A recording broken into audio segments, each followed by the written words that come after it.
from the area. What do you think tonight meant to him? Yeah, I think it will matter, honestly. Just his whole family, going way back to be a Yankees fans, him being at the parade in '09, growing up a Yankees fan, now being a shortstop, their grandson in the World Series, Yo. in a must-win game. I mean, it doesn't like get any better than that honestly, for New York Yankees. So that's pretty cool. Get back to the Yankees as they stave off elimination, but as the saying goes, momentum always goes to your next day's starting pitcher. That's Jack Flaherty against Garrett Cole. Mari. Goddess was good. Sam, what up? Q, what happened to your Dodgers tonight? Y'all got your asses whipped. And guess what? We're going to whip your ass in game 5. And then we're going to whip your ass again. We ain't afraid of LA.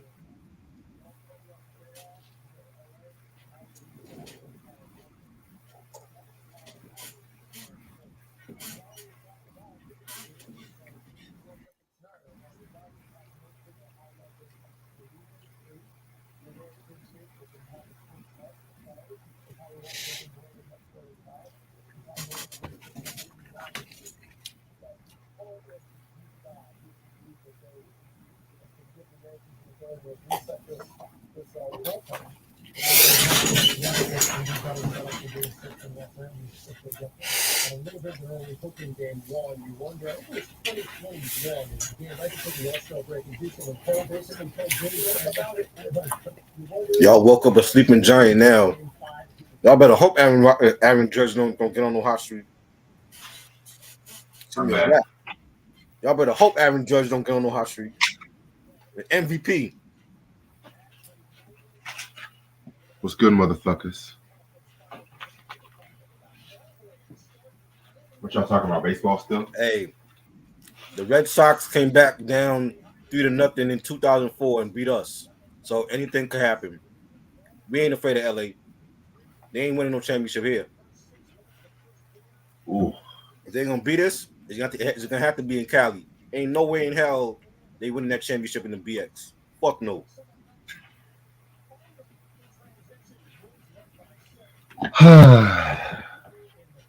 Yeah, y'all can handle that baseball shit.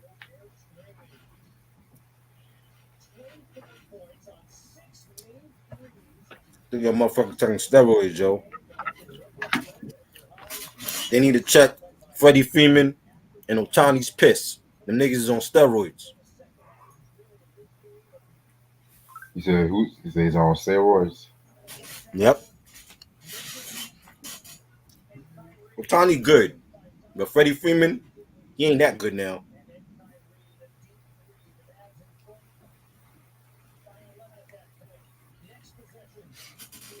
That nigga taking drugs. Drugs.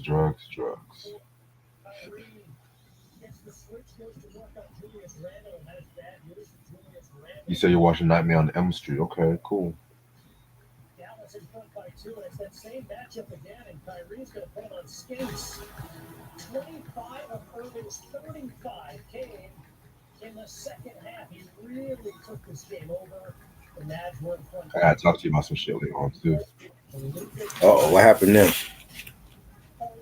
It's about that situation I told you about with the you know. He taking something.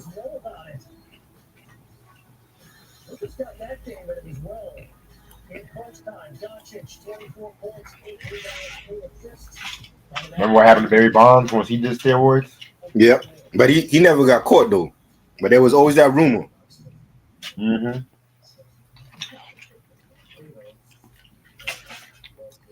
Whatever happened to him? It happened because they caught Houston.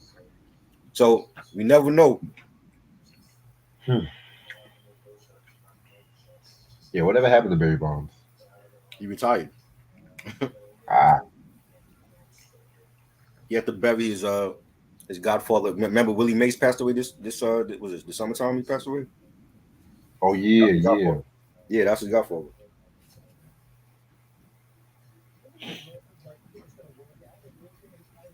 Humpty dance, it's your chest, do the hump. Yeah, you're right. A-Rod got caught cheating, but guess what? A-Rod got a ring. And before he was using steroids, he was still great. I don't know about Freddie Freeman though.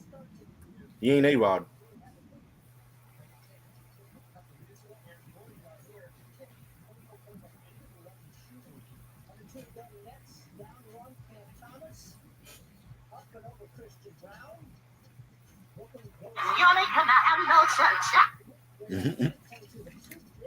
What is that? Some SpongeBob bullshit.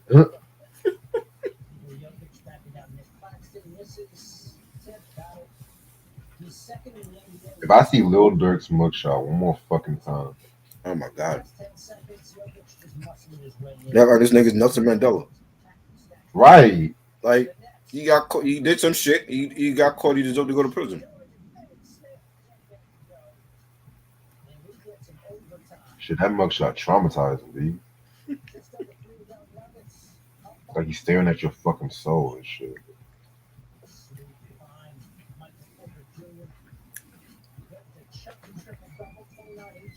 Must have like 3 minutes.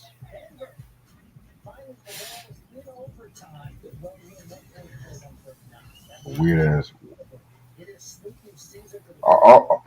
It's like drill is like dying and shit like that. So I'm good. Mhm.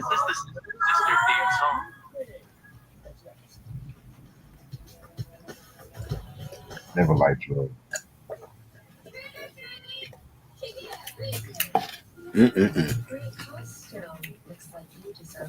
Mike, what up?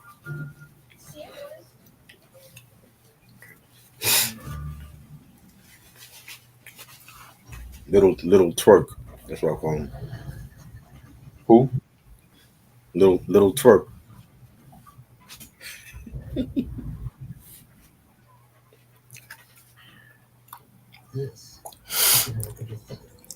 May, what up? I'm chilling, man. I just saw my Yankees bust LA's ass. I'm hype. We hype right now. They woke us up. This World Series was boring as fuck.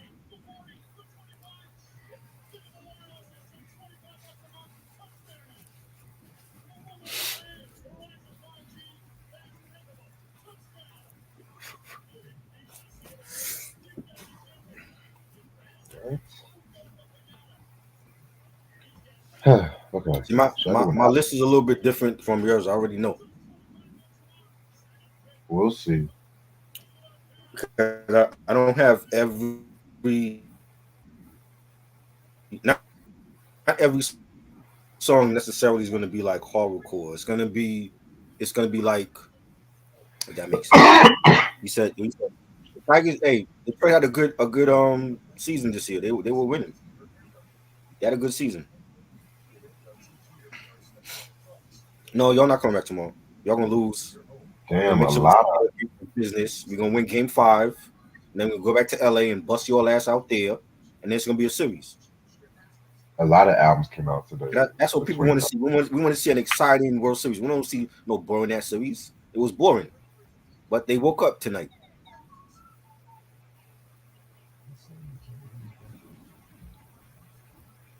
All right, give me one. I'm gonna get the album for the album anniversary. What came out today? You said? Oh, Iron Man. Iron Man came out. OGC. Yeah, a lot of albums came out. Yeah, a lot of those. I ain't pulling all them shits out. They came out. I have it. They came out. That's what I meant. Yeah, so the Yankees. Come on, we the best team ever. Who fucking with us? LA. Fuck it. My CD's all over the place too. I'm not even gonna do that shit.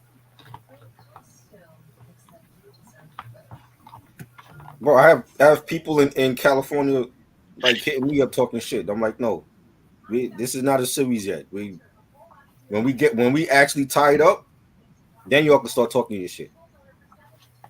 All right, I'm ready whenever you are. Let's go. All right. What's good, you two? How's everybody doing? This your boy Reg in the building. Got my homeboy Tron in the building with me. What up? All right, and today's album anniversary is Organized Confusion with their self-titled debut album. Now, I could have gone with a lot of albums. Death Certificate, Iron Man, hell, even the 8 Mile soundtrack. I've talked to death about those albums, to be real with you. I never really talked a lot about Organized Confusion minus my first review when I did Stress the Extinction Agenda. I'm waiting till I actually get the Equinox to finish out the discography, but let me do this. Organized Confusion were a hip hop duo that originated in Queens. You know, they consist of members Prince Poe and Phil Monch. Mhm. You know what I'm saying? The original name was simply Two Positive MCs. Right. You know what I'm saying? I'm glad they changed that name, to be real with you. They recorded a demo which got the attention of the late great Paul C. Let me tell you something. Paul C was that dude at that time. You know what I'm saying? He was one of the most visionary producers. The way he went out though was fucked up, but that's another story for a different day. So they recorded a few demos and they almost signed to Def Jam, but Def Jam pretty much didn't really get their music and stuff like that too, you know what I'm saying? But one thing about it was they actually changed their name to Organized Confusion because of the fact that I think what had happened was he put out a Confunction record. You know Confunction. The group that did this on Love's Train, all that shit. And he pulled out like their very first album and stuff like that. That actually came out in '73. It was called Organized Confunction. So they took that and they played around with it and called themselves Organized Confusion. You know what I'm saying? Mhm. So after Paul C was murdered in '89, they signed to Hollywood Basic. That label was noteworthy because that was actually a record label that was owned by Disney. Yes, that Disney. You know what I'm saying? And Hollywood Basic, they didn't really know what to do with them. I'm gonna keep it a buck with you, because when it came to hip hop, I'm just gonna list a few motherfuckers they could have signed: Naughty by Nature, Cypress Hill, and y'all gonna be surprised, Dr. Dre. Who we talking about? Yes, Who we talking about? Hollywood Basic Records, the Disney label, the They Disney. could have record signed label. all those artists. Yeah, they all those. Also, they passed up on Nirvana too and Smashing Wow. Pumpkins. That's Yeah, crazy. but you know, the first album that they came out with in that label was Queen's last album with Freddie Mercury called Innuendo, which is a very dope record and stuff like that too. Which we have to talk about that one at some point. Mhm. But they didn't really know what to do. Like so when it came to them, their biggest mainstay was like the poppy stuff, like the Duran Durans and shit like that too. I know they did a hip hop album with Mickey Mouse and all the Disney characters rapping. Like I'm just gonna say Minnie Mouse rapping "What a Man" from Wow. Salt and Pepper. That's all I'm gonna say. Jesus. But if you guys remember that picture I showed you where Mickey Mouse looked like he was sagging his pants and some shit like that, that was what they were best known for and shit. But besides the point, so they came out with this album, and one thing about Organized Confusion was that the albums were not really marketed as well. You know what I'm saying? And with a label like owned by Disney, I mean, what would they know about hip hop and shit? But that's besides the point. Honestly, this whole album is very dope. Mhm. I would even call it a classic album, in my opinion. Like the song Fudge Pudge, that was like OC's first appearance on Wax. Because you guys remember, OC, yes, he was a member of DITC, but he originally got to start being affiliated with Organized Confusion and stuff like that too. You know what I'm saying? Hell, he was what to Organized Confusion what Teflon was for MOP, if that makes sense. You know what I'm saying? Right. You have songs like Walking to the Sun. I love that record. Who Stole the Last Piece of Chicken? I prefer the OG version than the remix. The remix was cool, and again, they want to place the remix over the OG. This whole album was sequenced kind of weird. Looking at, they have the intro, the 14th track, and stuff like that too. You know what I'm saying? Of course, they have to have a song named after themselves. Not a bad album. It's just the sequencing was like the worst part of the whole album. Rough Side of Town, that was a good record too. You know what I'm saying? But I feel like with this album, it's great. It's a great album. I feel like it kind of gets a little overshadowed. I feel like it gets overshadowed by other albums at that time in '91, like Main Source is Breaking Atoms, Tribes, Low End Theory. I'm just sticking to East Coast in this one. You know what I'm saying? So, especially that Main Source made Breaking Atoms and stuff like that when it came to the underground shit. Hell, De La Soul is Dead. How can I forget that one?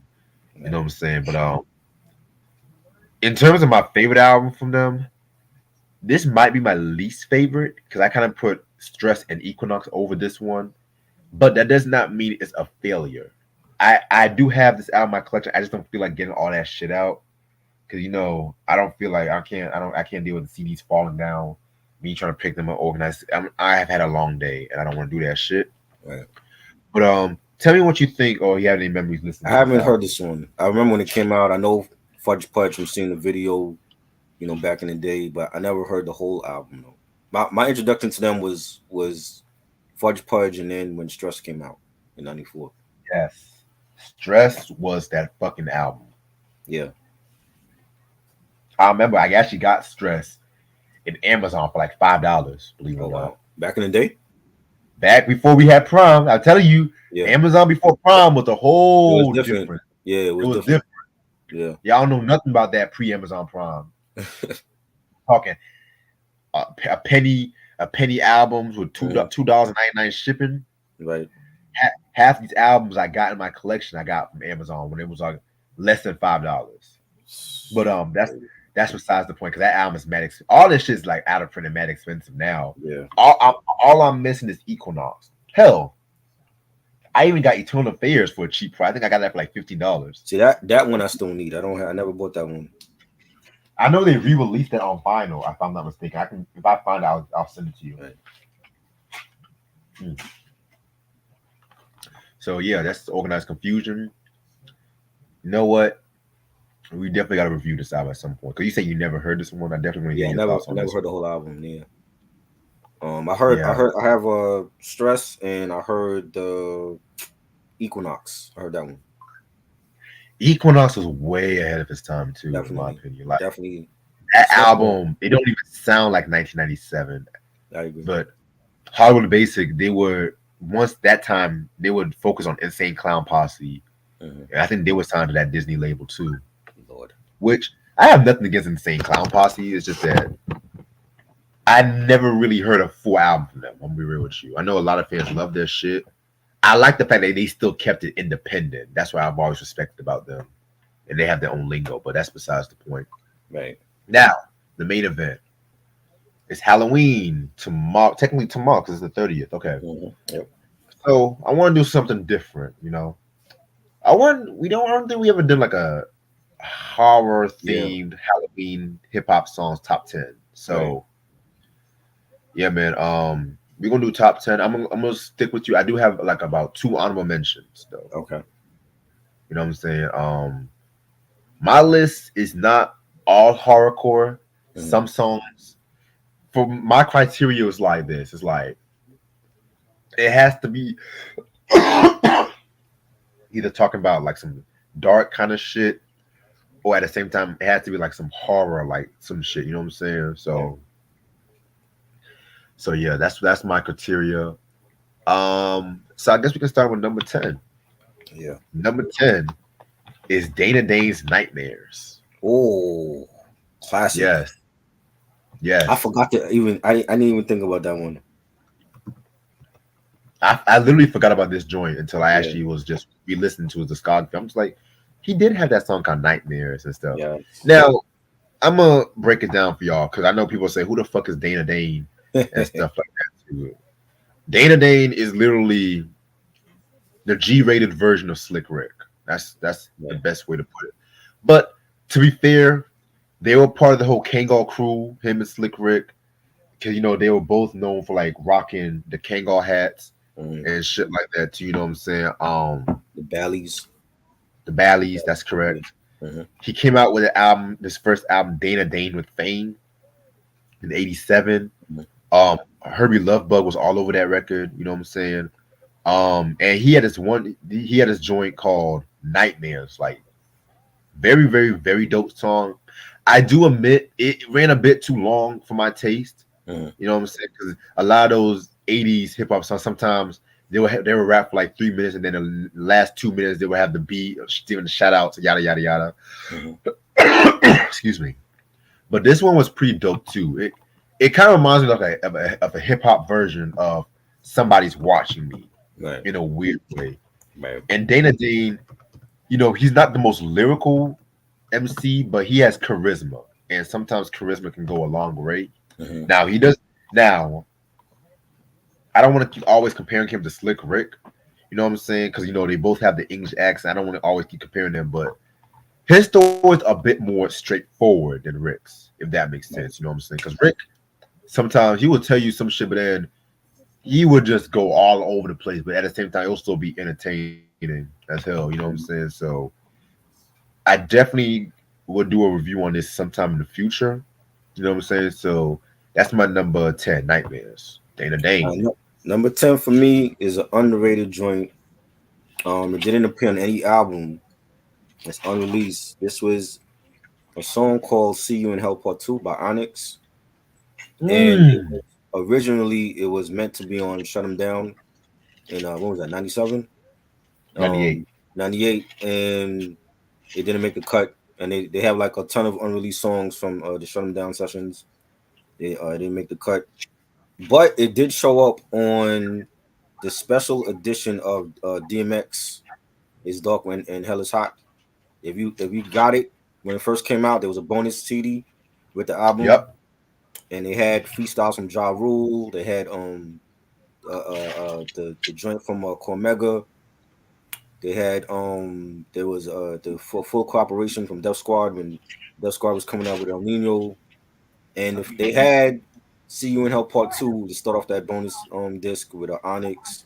The beat was actually used before them with Nori. Nori has a song called Nori Madi. That was on I think like Nori Madi. Huh? Nori Madi. Yeah, like This nigga tries so hard to be different. he was like how Clue would say Cluminati. He had the Nori Madi.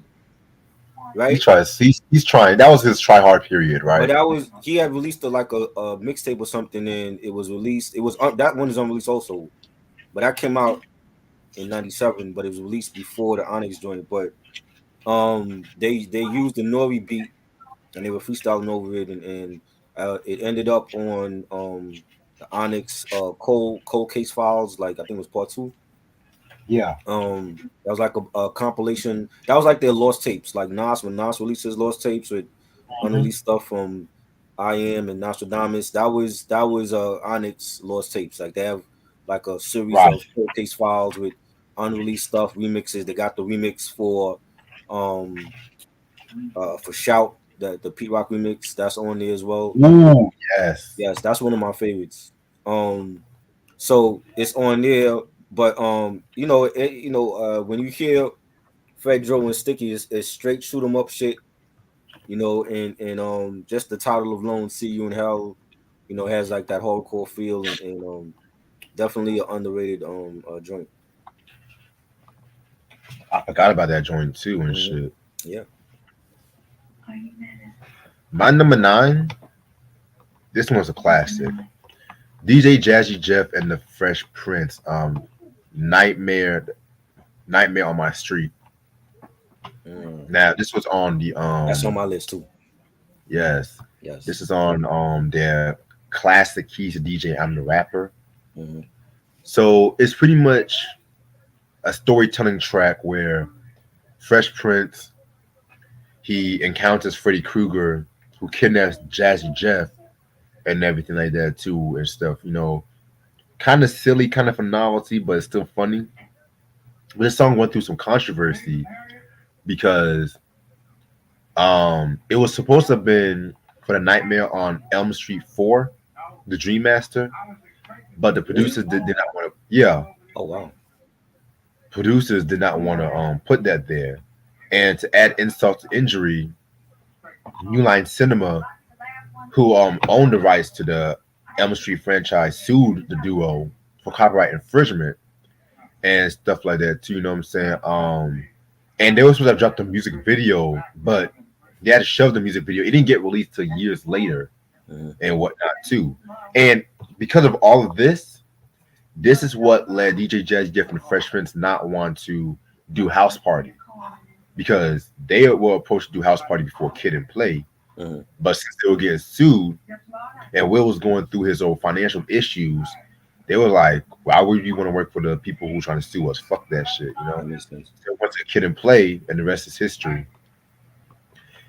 So yeah, man. I mean, this was a pretty cool song right here. One of my favorites from the album and stuff like that too. You know what I'm saying?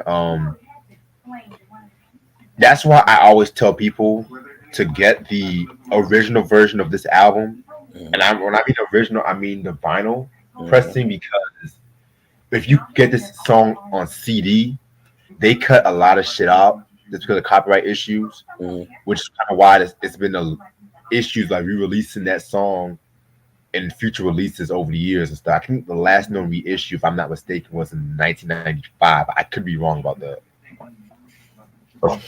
I got BJ sent me that actually in the mail during the pandemic. Oh wow. But I don't know if it's the reissue or the OG because I had it on cassette back in the day. I didn't have the vinyl for it. But that's like one of those albums where you gotta have it on vinyl because the vinyl has the bonus tracks, not the cassette. I think the CD they re-released with like a double. It's like a double now or something. Yeah.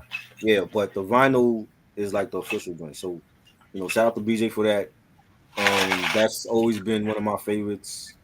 Just the way that the album started off, and then, at that time, A Nightmare on Elm Street was huge. Like, Dream Master was actually the first one I went to see in the theater. Like, I actually went to see Part 4 when it came out. That came out like the summer of the I forgot what year it was, like 88 or something like that. So 87. I think it was 88 because 89 was the Dream Child, and I went to see that when I was in Atlanta. You know what I'm saying? But I love that story. You know what I'm saying?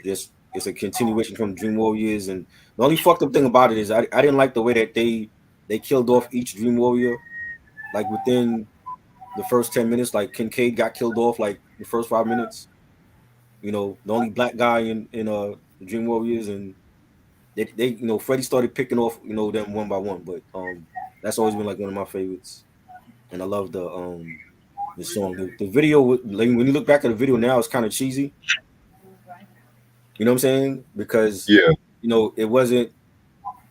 I don't feel like they put enough like special effects within for the video, and they could have because it's No Line Cinema. They were already doing that for Nightmare on Elm Street, but the video, I mean, that was an iconic,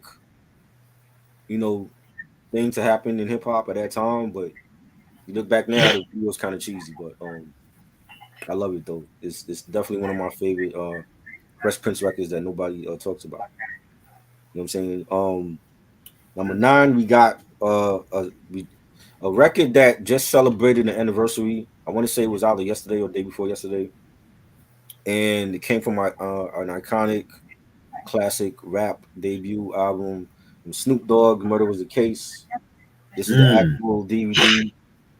And he made a mini movie out of this record and took the whole record to another, stratosphere. You know what I'm saying? And having visuals for it and having the story of him getting shot and he wasn't breathing and he made like he made a deal with the devil and actually like watching it play out on screen was just dope. And they had a video screening for this when it came out back in the day. Like they actually had like movie theaters that was showing it. It wasn't all theaters, but it was like select theaters that was actually showing it before they put it out on VHS or whatever. And that to me was like one of the the best Snoop Dogg records ever. And at that time too, he was going through like he had a trial or whatever, and he had this court case that was going on, and then performing the song at the VMAs. If you all saw it back in the days, like in the wheelchair, he has his kids like curled up. He got like a choir in the background, and it was epic. You know what I mean? And just the whole beat by Dre, like the melody, the beat itself was real eerie. You had organs playing and everything. You had women singing on the song, and just a great record. And yeah, like songs like this, like we're thankful that he made like a little mini movie out of it, and it just blew up to what it was. The album blew up, classic album, and when I was putting this list together, I'm like, we gotta have Murder Was the Case on it. Like, I love the remix, but the original to me is more. It has more of a hardcore sound to it. You know what I'm saying? So Same. I love the actual original version more than the remix. And at that time, it was hard to when remixes were coming out, like most remixes were better than the original, but this one to me, I feel like the original was actually better than the remix. Yeah, the remix was okay. I just feel like the darkness of the original was taken away from the remix. I agree. Yes. They wanted it to be more like radio friendly Yeah. and shit like that too. Which I mean, Murder Was the Case is a stretch for a radio friendly song to begin with, but Right. And that's they besides. played it on the radio because Doggy Style was such an impactful album on both coasts that they had the radio stations had to play it here. So they played it on the radio. They played the original. They played the remix when it came out, and it was just great. Right. All right. Number 8. I gotta go with Esham's "Drive You to Suicide." Mm. This comes from Closed Casket. Next to Dead Flowers, it's my favorite Esham solo album. You know what I'm saying? I mean, it has that beat, that dun dun dun dun dun dun dun dun dun Yeah. dun. Yes, y'all. Like, I don't know, man. He just went in on that shit. You know what I'm saying? I mean, the way he was flowing on that record, just talking about how sometimes he feels suicidal and some shit like that too. And sometimes, when each time he does this shit, sometimes he does this shit for like shock value Right. and some shit like that too. Mhm. I always feel like sometimes his lyrical ability does not get talked about. Mhm. You know what I'm saying?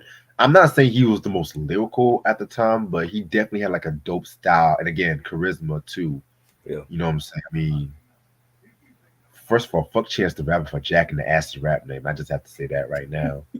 But yeah, he's definitely an influence to a lot of cats and stuff like that too. I mean, all these fake horrorcore motherfuckers, cough, Hopson, try to jack from him all the time. So yeah, All right. Now, number 8. Huh? Q said they in Cali they played the remix more than the Yeah. original in Cali. I Oh I wow, mean, I think the remix they bought it out because it was the mini film was coming out, and you know what I'm saying, and it's also appeared on the Snoop Dogg's the Death Row version of Snoop Dogg's Greatest Hits. It's also on that one. You know what I'm saying? But yeah, that was a great record. Now this record we actually did a review on my channel like I want to say during the pandemic, and when we discussed the EP from Big L, The Devil's Son, the actual title track was great.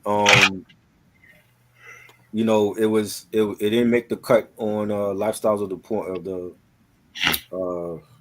what's the name of the album? lifestyles at the porn dangerous. Porn Dangerous, right? They didn't make the cut on that, and there was some other songs that didn't make the cut, but they made an EP called The Devil's Son. It was like maybe 5-6 songs, some bonus cuts from that album, and this was one of them, and he said um L's a rebel on a higher level. Go get the shovel, cause I'm the only son of the motherfucking devil. It's a fact I'm living foul black. Niggas should have known I was sick from the shit I did a while back. Cause being bad I couldn't stop. When I was in preschool, I beat a kid to death with a wooden block. So he was on some straight, you know, thugged out shit, and for whatever reason, it didn't make the cut. I felt like the song could have been on the album, and it was just dope. It was just I remember like there was like a lot of college radio stations I was playing it back in the day. You know what I'm saying? And I know it's on vinyl. I don't think it ever made it to CD. The vinyl is out of print. He had the core. He had on the chorus. He had like the Nas, line. When I was 12, I went to hell for snuffing Jesus. That famous line from Nas, and just a dope ass record from Big O. That's a dope record right there too. Yeah. All right, my number 7 is Cool G Raps Hey Mr. Mister. Ooh, that's my drink That- too. This Would has you, been, would you call that horror? Is that horrorcore though? it has horrorcore elements. You can say it has a I mean, horrorcore element. he's talking about like, oh man, he's talking about like beating a woman's ass. Hey Mr. Mister, what the fuck you doing? Okay. Oh, So if you guys all know about Cool G Rap, you probably have heard this record before. If not, let me break some shit down. So this was a song that he recorded in 1995. It was originally supposed to have been on 456, but the label said it was too violent, too dark, and shit like that too. You know what I'm saying? So he dropped it as like a one-off single. Now, I feel like people kind of forgot about this song until Complex Magazine did a list about the top 25 violent rap songs, and they ranked this as number 1. So I'm really? like, yes. So I'm This like, was oh, number one. yeah. You know what? I actually have to agree with Complex on this one. Wow. Okay. I'm not saying I will put on number 1, but I'm not gonna get mad about this because when I first heard this record, I was like, whoo! Like the first line alone, last week I beat my bitch up in the street for lying to me. I mean, Cool G Rap is always a straightforward rapper, so hey. She thought she caught a cutie, but didn't know the nigga knew me. He said he had but 1 or 2 affairs with the Booker Bear. All a nigga could do was try to act like he didn't fucking care. He don't fucking care.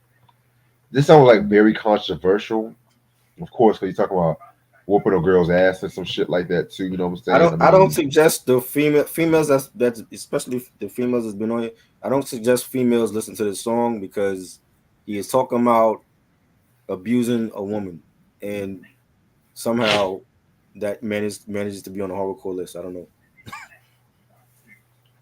Like I said, I've seen people like even play this on hardcore playlists, believe it or Really? not. But Wow. yes, I mean, I don't approve of domestic violence, and I know people want to say, "Well, isn't he the guy that whooped Superhead's ass?" Well, let me tell you something. Superhead came out years later talking about some of them stories were fabricated, so who knows what's really true or not.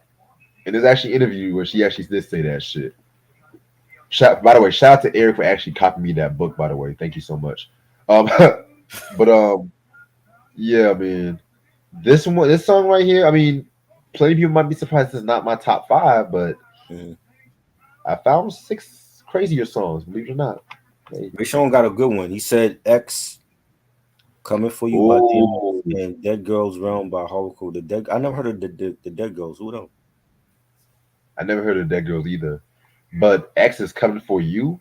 Mm-hmm. That song, it had this one crazy line we talk about. He was going to rape a chick. I was like, We're getting into like Diddy territory right now. Yeah, I mean, but at the same time too, I'm gonna be real with you. I'm not, you know me, I don't stand by none of this shit. Mm-hmm. But it's no different from when a lot of rock artists like say some shit like if these and I'm not trying to use these as an example, but the same motherfuckers that talk mad shit about NWA's niggas for life, Eminem. These are the same motherfuckers that be bumping Marilyn Manson. Mm-hmm. These are the same motherfuckers that be bumping them fucking screaming men like Mayhem, all that shit. Wasp. I mean, they says a lot of fucked up shit. Hell, a lot of those rock artists that y'all fucking listen to, they date underage girls, but that's another story for a different day. Man. But yeah, that's all I had to say. Hey, Mr. Mister. All right. Number 7 is the Ghetto Boys. Mom Playing Tricks on Me. This was my introduction to the Ghetto Boys. Is it safe to say that this is their biggest hit as a group? It is. It is their biggest hit. This is the one that people recognize them for. You know, it was everywhere. They played it to death over here. It's been referenced in other songs. You know, they sampled "Hung Up on My Baby" from Isaac Hayes' 1974 film. Tough Guys. I actually have that soundtrack on vinyl, and you know, it was dealing with mental health, and the video, it was like the video was real trippy. It was like it seemed like they were like hallucinating and seeing things that wasn't there. You That know, video was funny as hell. you know what I'm saying? I And like yeah. the part. Mhm. Oh, go ahead. No, go ahead. I didn't hear what you said. It was like 3 funny parts that I die laughing. Me and Coogee always die laughing. The first part was when Scarface flipped the table, the whole breakfast table, and just walked out like a badass. I'm just looking at myself like, nigga. The second part was when Willie D was doing his verse. That one motherfucker jumped up trying to avoid Willie D chasing his ass. Then the Yeah. third, and this one always gets me laughing, when Bushwick Bill ran up and punched him motherfucker in the face, and then the Getter Boy just came out the tree and just whooped his ass. Right, and then like he's beating he's beating he's punching into the ground, and his knuckles are getting Ugh. bloody. That part creeped me the fuck out when Yeah. I watched that shit. Right. That part creeped me the fuck out, especially when his whole hand was bloody. I was Mhm. like, I watched that video. I was like, damn, I have to watch SpongeBob or something, because that shit kind of traumatized my ass. Yeah. There's some shit like that, because we might joke about, but that mental health shit is real as fuck. Right. And it's so iconic. Like it's the lyrics from the song has been on T-shirts and mugs. What's his name? Bishop Bill Jr. Bishop Bill's son. He actually follows me on Instagram, and he's in charge of his merch and the music and stuff. So check him out. You know, but when you had like the lines, this year Halloween fall on the weekend, me and Ghetto Boys all trick or treating. Those lyrics are actually on T-shirts and mugs and stuff like that now. So Right.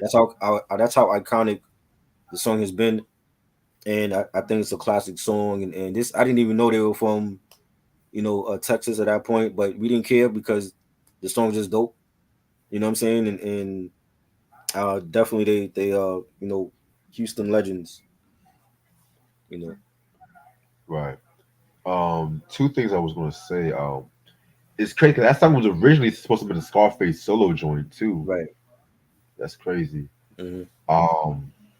What else? Something else I was gonna say about that record. I always say this, and I'm gonna keep saying this until I die. Mhm. I always applaud the Ghetto Boys for bringing mental health awareness for Black men in hip hop. I always applaud them for that shit. Facts. There's not know what enough songs dealing with that. Right. We could probably make like count on one hand how many mental health songs is there in hip hop. There's quite a few. I would say Wu-Tang Clan's America, even though that's about AIDS, it does talk about mental health too. Right. Helter Skelter. Therapy. That whole Nocturnal album, we can just throw that in there. Definitely. Hell, Tupac. Mhm. Hell, Tupac's. Well, which one? Because he had a couple. Papa song Okay. definitely is one that no one talks about. What was that one song on Make a Bet Crazy from Crazy. Machiavelli album? I would throw in So Many Tears also. That It was one- very dark. It was like Yeah. Can You Get Away too? somber. Yes, can you be right? Facts. Right. And somebody else, I was going to say somebody else. West Coast rapper. What's his name? Dub C. He had a song from the first album, Out on the Furlough. Yes. And shit like that too. We talk about the prison system and how it corrupts Black men. Mhm. That ain't a damn thing. I need to get that fucking record. I need to get that record. Ray Sean Wait, said, I do have that record. It's Kurt Ray Sean Sermon. said the Dead Girls is a female horrorcore group. I never heard of them at all. When did they come out? I never heard of them either. Where are they from? Yo, you see, this is what I like about this shit. Y'all teaching me shit. This is what I like. Y'all teaching me shit tonight. Yeah. Y'all teaching me. All right. It's crazy. Are they West Coast on Ray Sean? Because with a name like Razakel and Lisa Sir, they sound like some Sacramento kind of shit. I'm not gonna hold you, but you never know. They might be from Arkansas, some state you never expect, or some shit. Track number 6, we got my boy Tyler the Creator with She. Now, I talked about this track fairly recently when we did the Goblin review. Now this one, it's a fucked up love song, and I know a lot of people are asking me, well, Tyler has so many crazy darks. Why would you pick this one? It's because the beat, it's because of the lyrics, the lyrics and shit like that too. You know what I'm saying? I mean, golden rubbers and these then upon on my waist there's a black Glock. New girl moved on the block. She been plotting on my brown cock. I mean, it's just the whole tone of that whole fucking record is what I fucking love about it and stuff like that too. You know what I'm saying? I mean, the video too is what really made it up for it. Watching the girl sleeping and shit like that too. I mean, I've always loved, and then Frank Ocean's eerie, haunting vocal. Whenever I hear Frank Ocean singing that song, it reminds me of the singer from GZA's Cold World song from Liquid Swords. Right. Baby famous. My favorite song from that album, by the way, too. Classic. I know the remix with D'Angelo. Yes. That's the one. Definitely. I'm just like, why wasn't he on the album version? Or what's going on? They ain't clear it. Maybe so. Maybe so. Well, maybe because he wasn't really D'Angelo. Right. He wasn't really that. I feel like the Untitled music video made him more of a household name and shit, you know? Yeah. But that's another story for a different day. All right. I said that's my number 6. I got number 6. I got Eminem, Just the Two of Us. This is from the Slim Shady LP in 1999. It was one of my favorite. Well, it's still one of my favorite songs on that album. What he's talking about on here is actually killing his baby mother, Kim. And you know, if you know about Eminem's backstory, you know, Haley, his daughter, who's married with and expecting her first kid, that's her mother. It was Kim, and they had a tumultuous relationship. It's been headlined for years, and he actually talked about killing his baby mother and dumping her in the trunk of a car. And he's telling Haley when she's like, you know, a little kid, you know, in some of the lyrics he says, what can I? Yeah, I want. Is it even safe to read this stuff on YouTube or not? Hey, go ahead. All right. Well, he said, now I know what you're thinking. It's kind of late to go swimming, but you know your mama, she's one of those type of women to do crazy things, and if she don't get away, she'll throw a fit. Don't play with Dada's toy knife, honey. Let go of it. So he's basically talking about killing, stabbing Kim and throwing in the back of the trunk of his car. And on the album cover of Slim Shady LP, you can see like the car with the trunk door open, and there's like a leg sticking out of the trunk.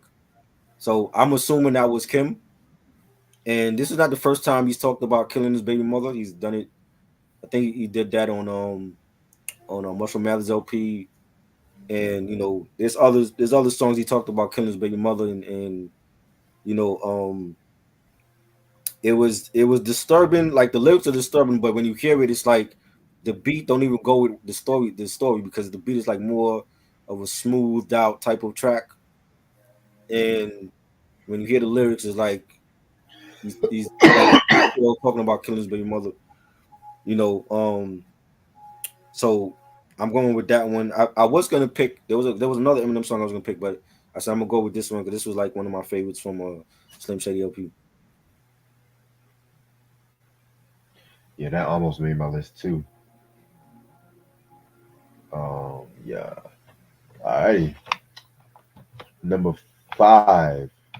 I gotta go with my boy X-Rated with that classic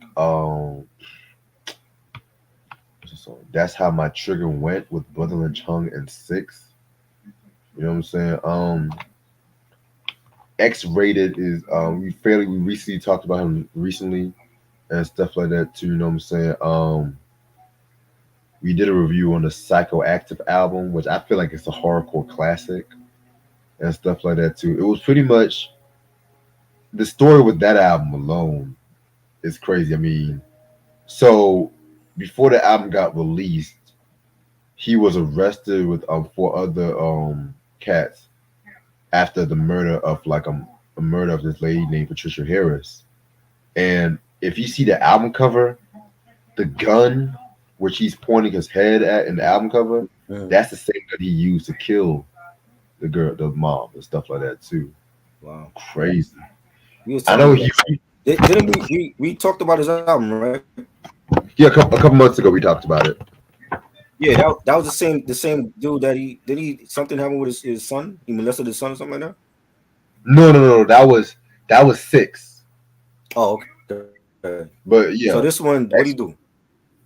he murdered somebody. Before the album came out, he was arrested. This an album came with the gun. He has the same gun he used to murder the chick and That's stuff like crazy. that too. You know. That is wild. He got released on parole 2018 and stuff like that. So you know what I'm saying. I mean, I don't like I said, I don't approve of what he did, but the music, he's definitely an underrated cat. You know, when I think of X-rated, I always say he was like the horrorcore version of Spice One, if that makes sense. Right. You know what I'm saying? His first 2 albums alone, the Exorcist album, I need to get my hands on that one, but that's stupid out of print. Mhm. But back to this song right here. He Very got released dope out of prison? That's Yeah. what you said. Oh, wow. He was locked up since like 94, 95, if I'm not mistaken. So when people get killed, they just like release these killers eventually. They don't. I thought like killers actually stay in jail. Well,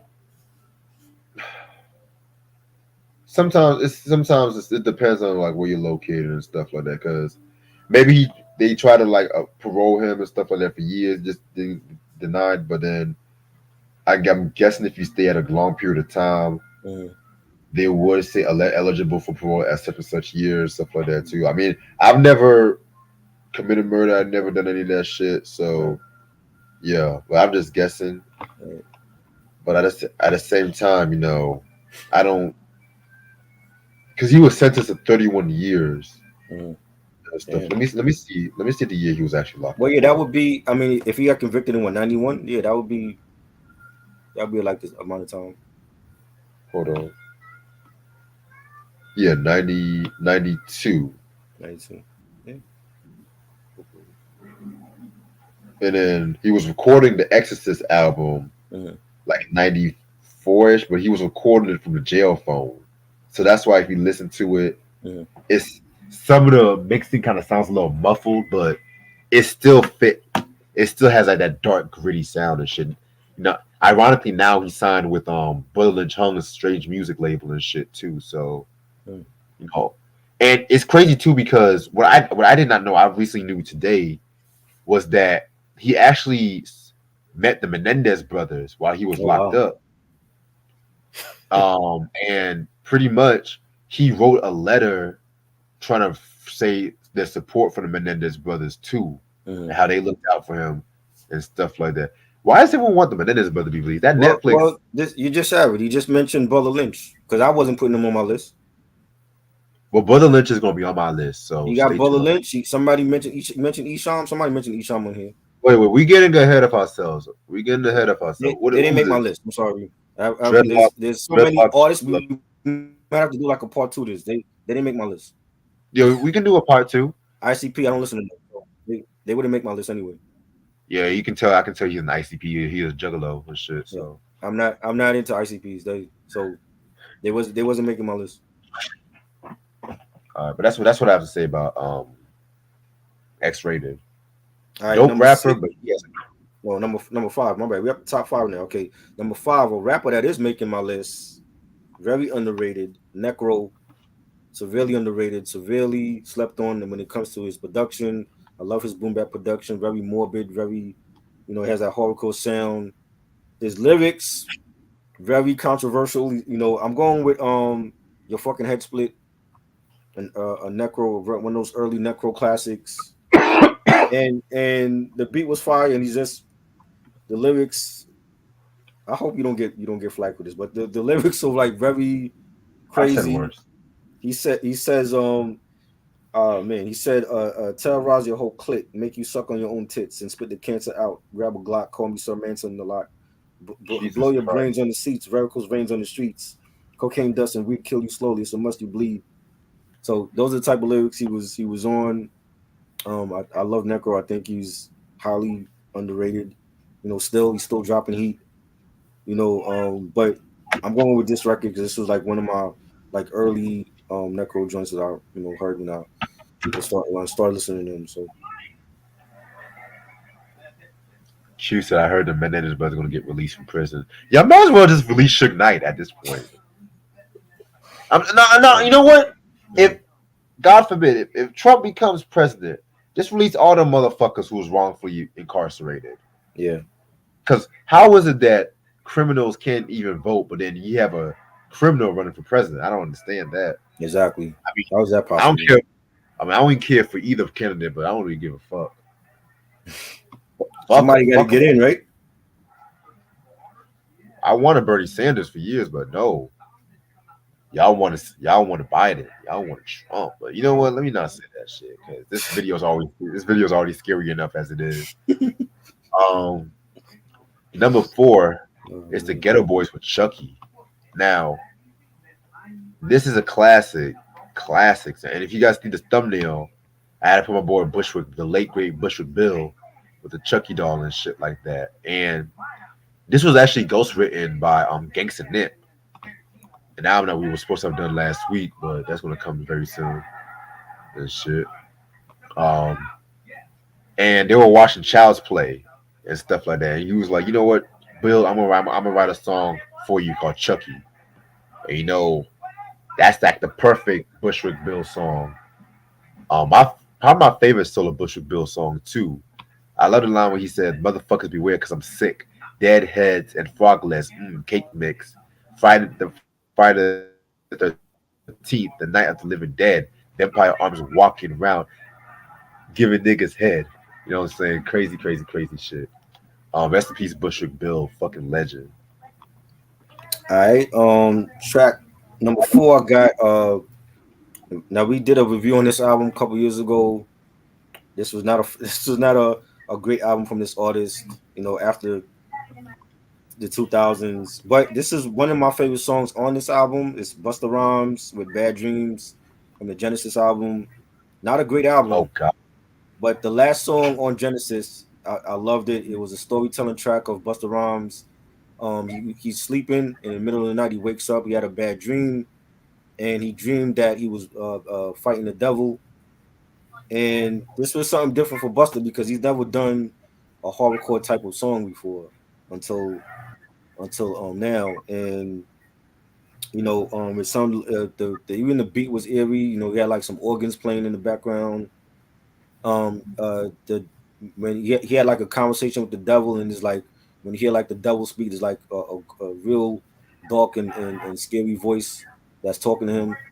And he's saying, you know, yo, me and my niggas getting mad, quitting, balling in the club. Now I'm drunk, having a bad dream. This motherfucker tried to greet me with wealth. I never knew that I would see that day that I would meet the devil himself. This nigga was eagerly waiting to prove it, astonishingly already dancing to his own burial music.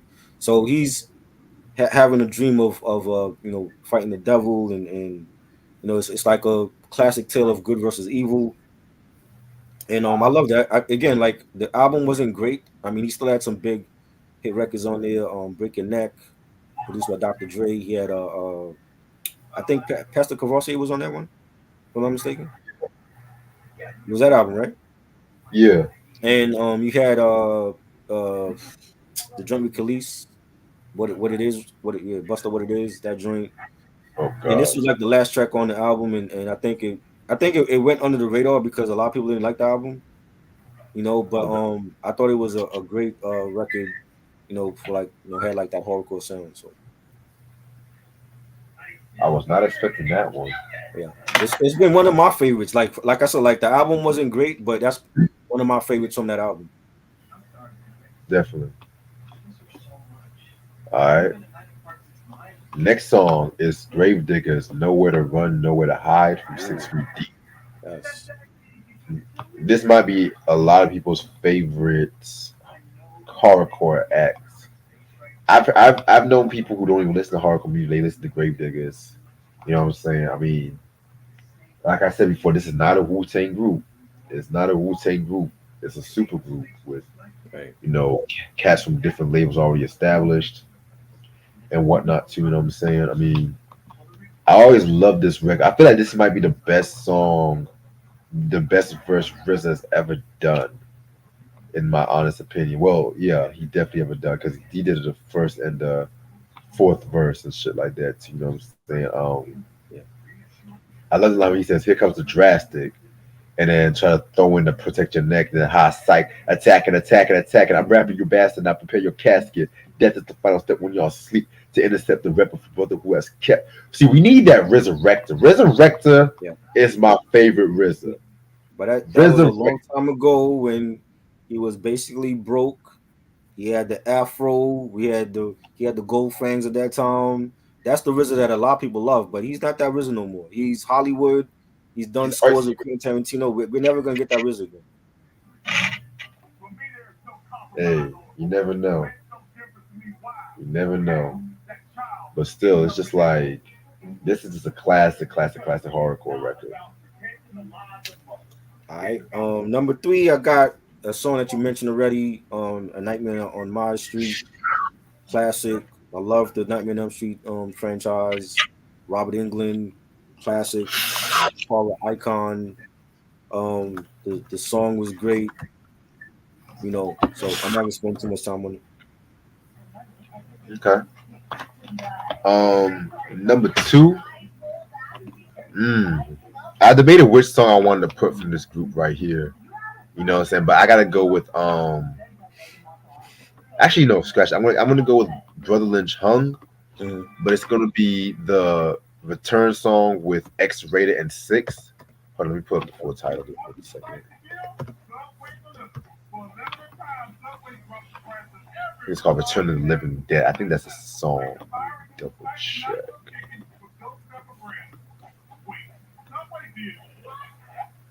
No, scratch that. It's Return of the Baby Killer. Yeah, this record was crazy as hell. And yeah, I know about my history about 6 and shit like that too. I think I told y'all the story, but I'm gonna just tell you again. He is pretty much a hardcore rapper, but at the same time too, he did some fucked up shit. Like apparently he got high on PCP. Wow. And he apparently ate his children. What? He what? He tried to, yeah, it was some crazy. He ate his children? Like he was trying to molest his children. Oh my god. But stop. It's not funny. It's not I just the way that you said it, I wasn't. Oh man. It's not funny. But hold on, let me pull it up. Okay, so he raped and molested 2 young girls. With one of them was his daughter. That's crazy. And stuff like that too. Where's he at now? Is he dead? No, he's in prison to this day. For life. 69 years, but yeah that's basically for life. I mean, how old is he now? I don't think he's gonna last that long in prison. I don't know. I think let me see. He was born in 1970, so you'll be like 54 now. Yeah. That's crazy. I think I don't know if it was no. It was not him that tried to eat his children. It was another rapper that was another hardcore rapper that tried to eat his children. What? He was on PCP. Q, you know the guy. God. I think his name was like Merch. He tried to eat his kid. Like literally. Like he was literally on the street. And I think the story was that he was trying to do some Jeffrey Dahmer. I have to send you the story, Try. And he's black. And he's black. This is a black guy. He's black, yes. Wow. I'm gonna find a guy while I talk about this song too, because I don't want to spend too much time. But yeah, but it's kind of ironic that I put this number 2 because when you say he ate a woman, like how did he kill the woman and then try to eat her? Or nigga, I don't do this. I'm not crazy. I don't do this. I don't do this kind of shit. Big Lurch, yes. Big Lurch. That's the one. So he took the name from the Addams Family show. Big Lurch, and then he killed the woman and he ate her, or was she alive when he ate her? Let me. Okay, I'm gonna read the story after. That's what I'm trying to like make. Let's go through the list. Let's finish the list up, and then I'll read this. We'll do a story time because I gotta wake up in like 5 hours and shit. So, but yeah. So I put this in numbers. It is crazy because this is not really the darkest song, and it's fucked up that I say this. It's not really the darkest song, but he does say some shit. Six does say some shit That's that he wild. says, I could give a fuck because, well, I could give a fuck because even then, nigga, you not my nigga. That's poetry. From the 24 Garden Block, that's doing time for shooting shadows up in the dark and trying to bite before he bark. Or when his heart stops from the metal view Glocks up in the cut, they trying to lynch my motherfucker to make some dice up out his nuts. Like, Who comes up with this shit? This is the shit that people like. Y'all like this shit? A dude that ate a woman and Well, killed his kid? let me, like I said, and I'm gonna say this shit. I'm gonna say this shit because of the title and because of the style of this track. It's ironic what the motherfucker went to jail for, and that's why I put this on my number 2. It's not even the most fucked up song on the album. That's the crazy thing. But hey, I listen to this shit a lot. I love horrorcore music, like horrorcore in the 90s. Like, give me that shit. Anything after 2000, I don't like it. Honestly, I hate this. I kind of feel like Eminem kind of went horrorcore a little bit because everybody try to rap like Eminem a little bit, but actually, yeah, in a way, he kind of made horrorcore. But yeah, that's all that's. Number 2 is the Flatliners Live Evil. Oh god. They were one. I believe they were on Def Jam with their first album. I think. Yeah, they were Russell's nephew. Right. His we had Red Rum and Tempest and. Ironic, they have somebody in the group called Gravedigger. And that's the thing. They're fucking biters, man. Right. And carbon copy marketed motherfuckers. I only remember MTV didn't play this video. I only remember seeing the video like once. I think they were like against playing the video like after a certain time. So if you didn't catch it when they played it, then you just missed out on it because we didn't have YouTube and all that back then. it was I don't even think the box was carrying this video. You know what I'm saying? But nobody was. Well, Ralph McDaniels didn't play it, so if you missed it, you just didn't see the video. You know what I mean? But it was a horrorcore album, and you had lyrics like it's mystical deep down in the earth, demons is lurking and the devils and evils at work, trapped in dimension with the flatline henchmen. Sometimes I get hyperactive to kill attention. So it was like on that level of horrorcore. I know people say they were biting off the Gravediggers, and well, I was more into the Gravediggers, so I might have heard this album like once. I never bought it. And like I said, I only remember like seeing the video like once. So I know we were supposed to do a review on this, and we never did it. We can still do it. I'm just not gonna be too nice about it, honestly. It's not. I gotta hear. I don't hate the album. It's just Russell passed all the Gravediggers, but you want to have a Gravedigger carbon copy. That's the thing that I'm perplexed about. You know what I'm saying? But this is the same motherfucker that passed up on Nas because he sounded like Kool G Rap. But okay, talk about Kool G Rap don't sell records. How many records did Flatliners sold? I'll wait. None. I don't even remember seeing this album in the record store back then. Shit. Off topic. This new David Wayans show, Papa's House or whatever. Is it good? I love it. It's very good. It's very good. I heard about it. I'm gonna check it out. Like this might be the. Okay. They announced that they're doing Scary Movie. They're bringing back Scary Movie.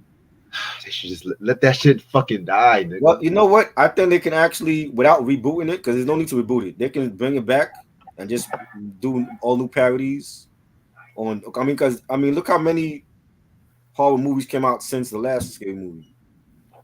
You know what I'm saying? Like I could see them, doing a parody on Insidious and The Nun, Conjuring, stuff like that.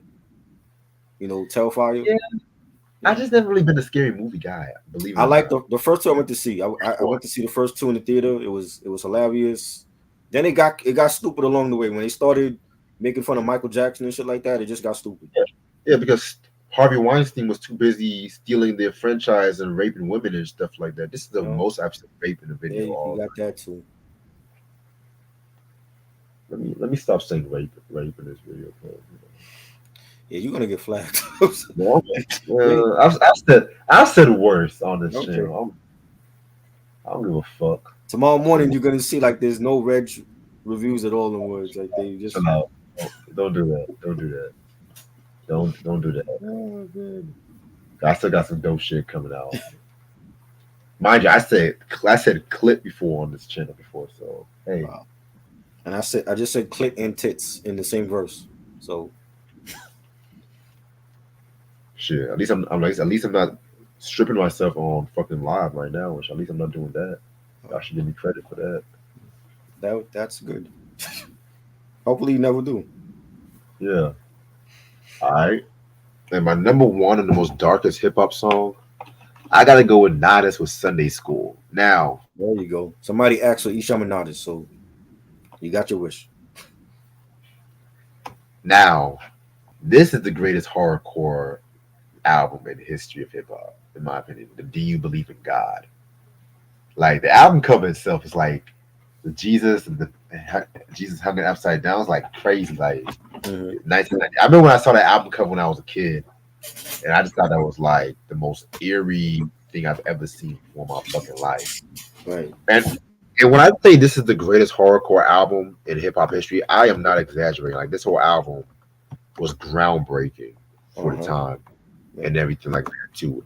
And it's crazy because like not as you thought Kill the Fetus was bad, was crazy and shit like that. Then they came out with Blaze for Me, which Blaze for Me does not get its just due, in my opinion. Like it had more of like a G-Funk, like a garage G-Funk kind of style to it. You know what I'm saying? But I still fucked with it, you know what I'm saying? Because you know everybody was trying to do beats like Dre and Cole 187 and stuff like that too. Yes, I had to throw in Cole 187. I had to throw him in there too because I feel like he don't get his just due. But yeah, Sunday School, man. This song, I love this. I love how dark and shit like that is when it comes to this record. This nigga TNT, who I've always felt like kind of gave Isham a run for his money at times. He said, "Motherfuck the Reverend 187. I never seen a church. I never been to church. I never liked church. So what is this sacrilegious motherfucker saying to me? Running around screaming out blasphemy. The Holy Bible burns my hands when I touch it. I can't clutch it. So motherfuck it. I do without it. Simple reasons keep me from saying the Lord's prayers. Truth or dares and fuck them niggas who scared. Who cares? I don't want to go to church." Oh boy. Then, we all feel like that at some point. Yeah, man. Sometimes I just want to stay home and watch cartoons and shit, man. Shit. Like I want to stay home and watch me some Scooby Doo and shit, man. Like I want to stay home and watch me some fucking Tiny Toons, man. Like shit. Not saying I don't like church, but sometimes I'll be going to church and I'll be sleeping in church and shit, you know. Right. But in all honesty, I could easily put any song from this album as my number one. In all honesty, so but I picked Sunday School just how the eerie and shit like that is. You know what I'm saying? I might do a re-review because I know we did a review with Speak Your Clout years ago, so I might re-review this album one day. But if I do, I want to talk about the first three Nodis. I feel like after this album, they kind of fell off, in my opinion.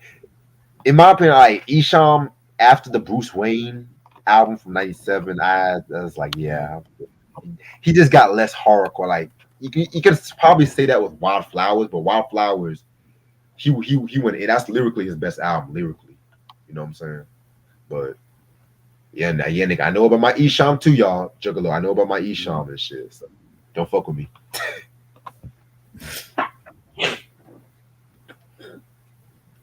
Well, I'm not gonna say church is lame because they're all people that go to church, and we gotta respect everybody's religion and their religious beliefs. You know, my last one, number one for me, is going to be the Gravediggers, Diary of a Madman, classic album. This to me is the best hardcore album ever. 6 Feet Deep. I know I'm not mad about people, huh? I'm not mad about that. People are gonna have their picks, Ishan Manadas and the flatliners, and somebody mentioned ICP on here. So, but for me, this is the one. This is the one that had MTV did a whole news segment in '94 about horrorcore because of the Gravediggers, and they had the flatliners in a part of that segment, and Almighty R Soul, Benzino's group. They did a little horrorcore as well, and it was great. The production from Prince Paul and RZA, rest in peace to Poetic, and when they came out with this song, and seeing the video for that, and the song starts off with like they in court, and allegedly they killed a woman's baby, and they got convicted, and it was crazy, and then like having Scientific Shabazz started off, and yes, bear witness as I exercise my exorcism, the evil that lurks within the sin, the terrorism, possessed by evil spirits, voices from the dead. I come forth with grave diggers in a head full of dread. Like just the way that he started it off was a great, just a great. You set the tone for the record, and nobody talks about that verse. I think that verse is slept on. Like when we talk about verses to start off, songs, Inspector Deck for Triumph, and Run DMC for Down with the King. I think Scientific, the Disciple, Shabazz the Disciple. My bad, Shabazz the Disciple.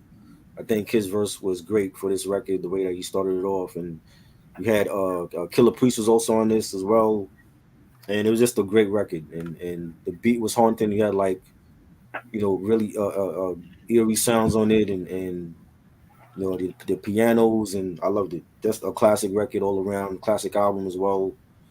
And yeah, there'll never be another Gravediggers. This was like their best album. I do like their second one, even though it wasn't as horrorcore to me Nah. as the first one. I know you love the second one more. No, Second no, one no, was no, no. dope. I've never No, no, bought it. no. I do want to get it at some point. The second album was dope. I do feel like as far as the horrorcore elements and the content, I think this one was the better album. Even when it comes down to like the title tracks, you have Death Trap and Constant Elevation. Mommy Was a Gravedigger. I think those are like it just had that horrorcore sound to me.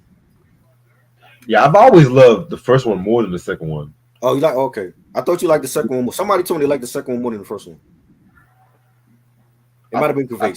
I know it's somebody that on here that came. It might have been Gervais. So somebody had told me that they liked the second one more than the first one. Yeah, because the second one, it took me a while to actually appreciate because it was not as horrorcore. When I first heard it, it kind of gave me Wu-Tang Forever leftover beats and shit. You know what I'm saying? Really? The second one? When I first heard it, right? Because Prince Paul was not really involved in the album and shit, and I felt like with Prince Paul involvement, it gave Gravedigger that distinctive feel. RZA just did shit like he was probably leaving off for like Wu-Tang, and that's not a bad thing. I love me some Wu-Tang Forever, but in terms of horrorcore, nah. But what was I gonna say? But yeah, let me read the story about Big Alerts to you all. Before I head out and shit. Well, actually, let me say my honorable mentions. All right. 97 Bonnie and Clyde from Eminem is an honorable mention. That almost made my list. Okay. You know what I'm saying? But at the same time, it was like I found some other darker shit, you know what I'm saying? Right. But yeah, very kind of fucked up track from M and whatnot too, you know what I'm saying? And I also have to throw in NWA's One Less Bitch from Niggas for Life. You know what I'm saying? The most graphic song that ever sampled a Barry White song. That's what I always called it. Wow. You know what I'm saying? I mean, you talking about killing motherfuckers, but then you're gonna have the Walrus of Love, the Maestro sample. That's what always bugged me about that record and shit like that too. But that's always been one of my favorite Dre beats. Right. But the song, that's like one of the main songs people always want to say, "Oh, real, I can't listen to this. They're talking about beating up women." But it's okay if y'all listen to these drill rappers that talking about killing off the ops and threatening their families. But that's okay. That's okay. Hey, look at your favorite drill rappers now. Just having the ugly ass mugshots and shit like that, traumatizing people and shit with that ugly ass mugshot. But that's another story for a different day. Uh-huh. But yeah, that's my honorable mentions. You got any honorable mentions, by the way? I have Mobb Deep Hell on Earth. That track, that whole album was hardcore. Had a darker sound to it. You know, I love that title track. You know, Havoc on the beat. Bugs, Bone Thugs and Harmony, Mo Murder. Definitely a horrorcore type of track. I have another Eminem song, 3 a.m., which was on that was on Relapse, the Relapse album. There's a video for that as well. That was good. Even like the beat was like real horrorcore. That's about it. That's about it. I mean, there's others. I didn't make like a full list. This was like the ones that came on off the top of my head. Right. All right. So before I go, let me educate y'all motherfuckers on this Big Lurch shit. You know what I'm saying? If you guys do not want to hear this, you can either mute it or you can just go on TV and watch something on streaming while I tell this quick story and shit. So Big Lurch was a rapper originating from Dallas, Texas and shit like that. He was part of this hip hop group called the Cosmic Slap Shop. They were like an underground sensation and shit like that too, you know what I'm saying? And he pretty much wanted to do a solo career and stuff like that, but of course that tragedy got cut short when he had a roommate by the name of Tanisha Yisis, if I'm saying her name right. You know what I'm saying? Apparently he murdered her and stuff like that, you know what I'm saying? And mind you, she was living with the boyfriend while living with them. And I'm just going to brace myself when I tell this part of the story. So he ripped open her chest, right? What? And stop. He ripped open with like a scapula, and he started like Jeffrey Dahmering her shit, like eating up her lungs. So she was dead when he was eating her. Yes. Wow. And apparently he was on PCP. Apparently, but I'm gonna save that. I'm gonna save that shit for a minute. Hold that thought. And of course, he was sentenced to life in prison. But there's some controversy with that because it's been said that he was laced with that shit. You know what I'm saying? Because the girlfriend's mother and stuff like that filed a wrongful death lawsuit and stuff like that too against Merch, his bodyguard, Stress Free Records, and Death Row Records. Yes, that Death Row Records and stuff. Because I think he had some, because apparently Death Row was still like the most graphic gangster rapper. So she was just going after gangster rap. Death Row said that they don't deal with that Dahmer shit. He said they do extortion, all that shit. They don't deal with that Dahmer shit. You know what I'm saying? So Crazy. So apparently it's been said that he was laced with that shit. He didn't know what he was doing and stuff. So they're trying to appeal him and everything like that too. If you guys want a better story, I would watch the Celebrity Underrated video on that nigga. Celebrity Underrated always does his thing when it comes to those stories and shit. That's the defense saying that he wasn't aware of what he was doing. They say he was laced. Yeah, that's the story. And apparently the girlfriend's mother. That's not gonna fly in court. And because apparently who actually laced him? Was it somebody else that laced him? See, that's the part where it gets fuzzy because I don't know. It's just I can't believe we're actually talking about a rapper that killed a woman and ate her insides out. I can't believe we're actually talking about this on a hip hop. I'm surprised I never told you this story. I'm surprised. I don't listen to these dudes. I never heard of no Big. I never heard this. I never heard his music either. I just heard his story and stuff. Q, how the hell you know about Big Lurch? How the hell you listen to Tupac all day? How the hell you know about somebody else other than Pac? Q knows his shit. Does he? He knows his shit. Matter of fact, he said, what would you do without Wikipedia? What would you do? Because he sent me the video. I think he sent me that video too. Cause I knew about Big Lurch, but I didn't know the whole story. Where's he from again? He's from, I think, Dallas. Wow. Well, Texas Chainsaw Massacre, right? It makes sense. That was a real life thing. So yeah, apparently we have killers in Texas. Mm. Yeah, man. But other than that, I'm gonna end off this video off right here because I have to quickly make my breakfast for tomorrow and stuff like that too. But so tomorrow is the finale of Ghostbusters month, and we're gonna take a trip back to Saturday mornings with the real Ghostbusters, the best Ghostbusters cartoon, the best movie to cartoon adaptation ever, ever. I don't give a fuck what no one say. Like they ODB, did that. Children Sick'em. I don't know that one. What album is that from? I haven't heard that one either. That must have been an Stop unreleased. making up shit, nigga. He ain't come out with no song like that. Nigga making up his own ODB song and shit. Was that an AI song? I'm weak. Good night, Miss. Good night, Mari. Yeah. Good night. Yeah, man. What was I about to say? Yeah. So this one right here is pretty cool and stuff like that too. We're gonna talk about the real Ghostbusters. That's gonna be the finale of our Halloween month. I'm gonna post a picture of my Halloween costume. The day of Halloween, probably. Is it 'Cause I have the some. one that I think it is or no? It's the one you think it is, yes, but Okay. I'll keep that under wraps. It's a surprise. It's a Right. surprise. And I'm actually not doing the black celebrity and stuff like that. It's actually gonna be something different I'm doing. Okay. You know what I'm saying? Also too,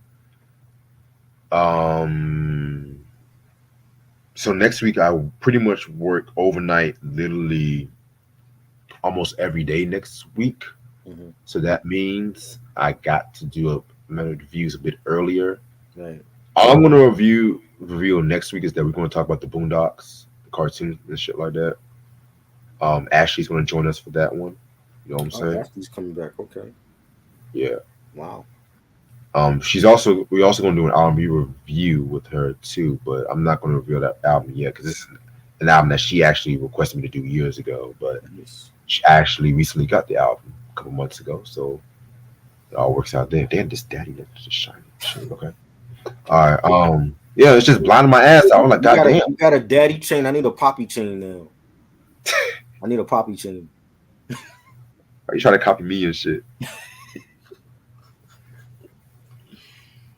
They don't call me daddy. They call me poppy. So I need a poppy chain. You know? It'd be fun when people say daddy. Mm-hmm. I didn't know your kid got that for you. Like, no, I got this for myself. I was like, oh my. One lady was like, oh my. Because it's like they don't know what to say after they read that. She's like, well, we're just gonna continue on. Anyway, they don't know what to say. Yeah. Poppy. But so also we're gonna kick once we get into the bad boy era of A-Ball MJG, we're gonna kick off the Jovi Wednesdays and stuff like that too. Bon Jovi Wednesdays. Is that what we call them? Jovi Wednesdays? Yeah, I don't know what album I'll stop it off with because I'm not that big of a Bon Jovi fan to really review all their albums, but I might do a stop off maybe like I didn't hear all these. I only heard Slippery and Wet and the Young Guns soundtrack.